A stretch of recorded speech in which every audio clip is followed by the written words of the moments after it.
In today's video, I'm going to show you how to build a 12-volt double LED flasher circuit perfect for use on a motorbike or any low-voltage DC application. For this simple but effective project, I'll be using a 12-volt relay as the core switching component. As a first step, I apply a bit of solder to all of its pins. This helps make future connections quicker and cleaner. Next, I take a 100 ohm resistor. This resistor will be placed between the coil pin and the normally closed pin of the relay. After soldering it securely in place, I trim the excess leads from the resistor to make the circuit compact and tidy. Now I bring in a 2200 microfarad electrolytic capacitor. I apply solder to both of its pins to prepare them for joining.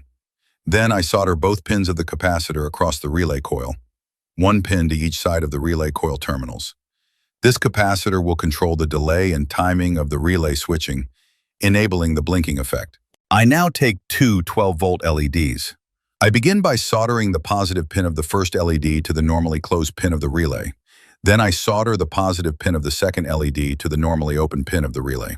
This way, the relay will alternate between powering the two LEDs. After that, I join the negative pins of both LEDs together and solder them to the negative pin of the capacitor. This completes the ground side of the circuit for both LEDs.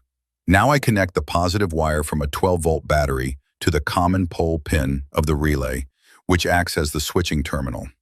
Then I connect the negative wire from the battery to the negative terminal of the capacitor, completing the power circuit.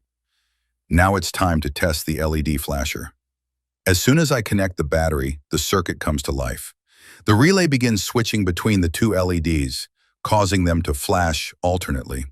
The capacitor and resistor combination controls the timing of the blinking. This simple circuit is a great beginner-friendly project for learning how relays, capacitors, and resistors can work together to create blinking or flasher effects, ideal for bike indicators or other visual signals. If you found this project helpful or interesting, don't forget to like the video, share it with friends who love electronics, and comment below if you have any questions or ideas for improvements. Your support really helps this channel grow.